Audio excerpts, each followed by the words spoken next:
Good afternoon. My name is Trista Dett, and I am a full-day kindergarten teacher with York Region District School Board.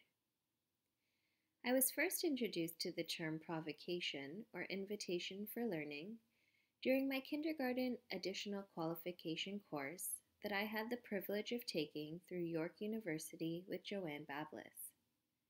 I found it fascinating that something as simple as this invitation she set out for us on the first day of class could bring so much curiosity, creativity, wonder, and excitement to educators.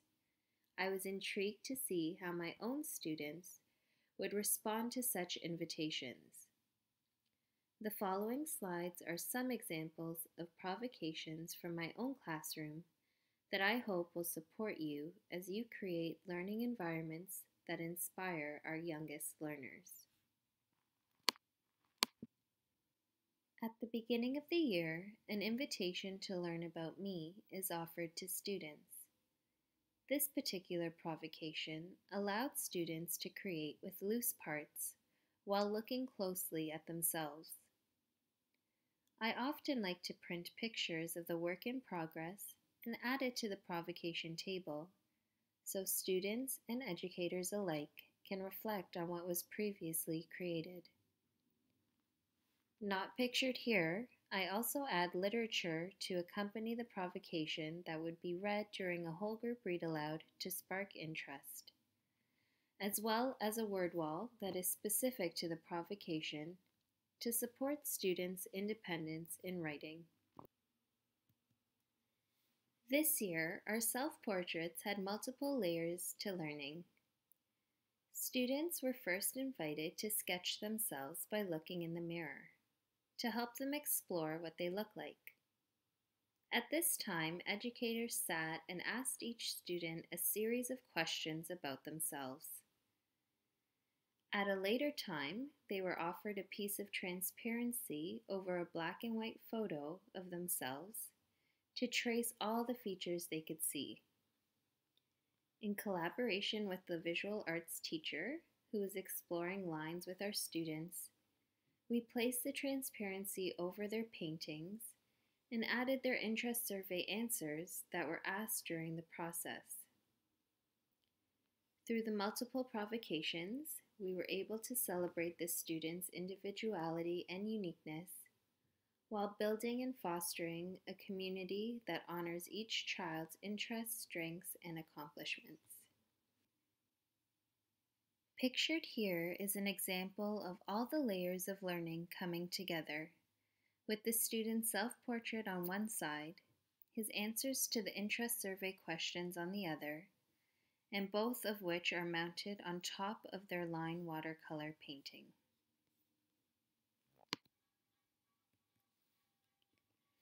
Throughout the seasons, students are naturally curious about the changes that they see in nature. One student's observation that was shared during an outdoor knowledge building circle, "I found a leaf and it's a red one. I think fall is coming," sparked an exploration into seasonal changes. As a class, we explored these changes through nature walks, investigating colors of fall, and by creating with loose parts and natural materials such as leaves and pine cones. As a final provocation, a sensory art medium was created to engage in and explore. Students worked together to create a collaborative art piece using plasticine and canvas.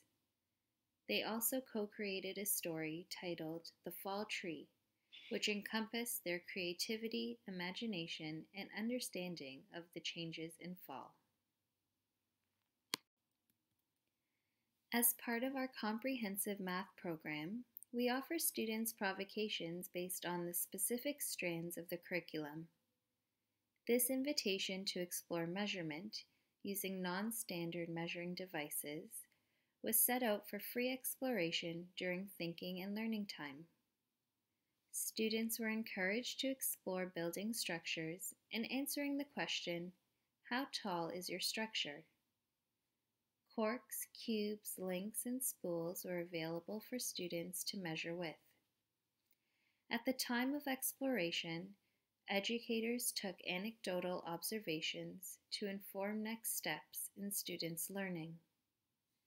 The provocation was later visited with students during small group mini lessons so that all students had the opportunity to engage in the new learning.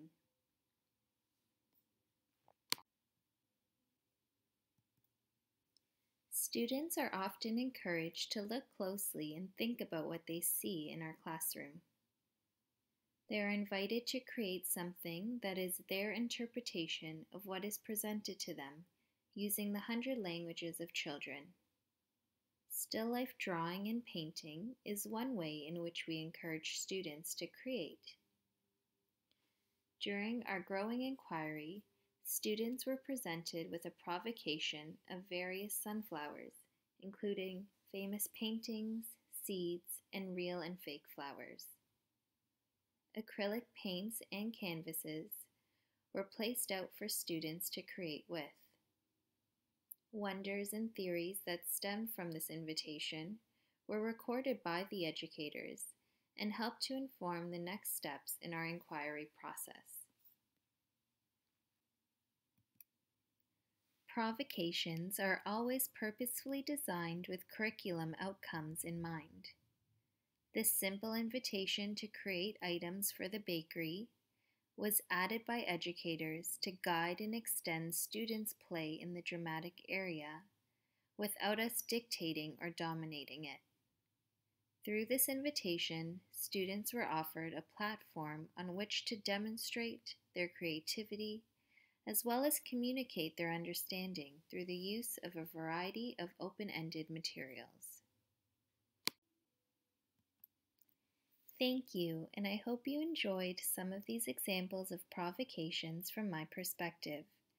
I appreciate your time and welcome any questions or comments about this presentation through email at trista.det@gmail.com.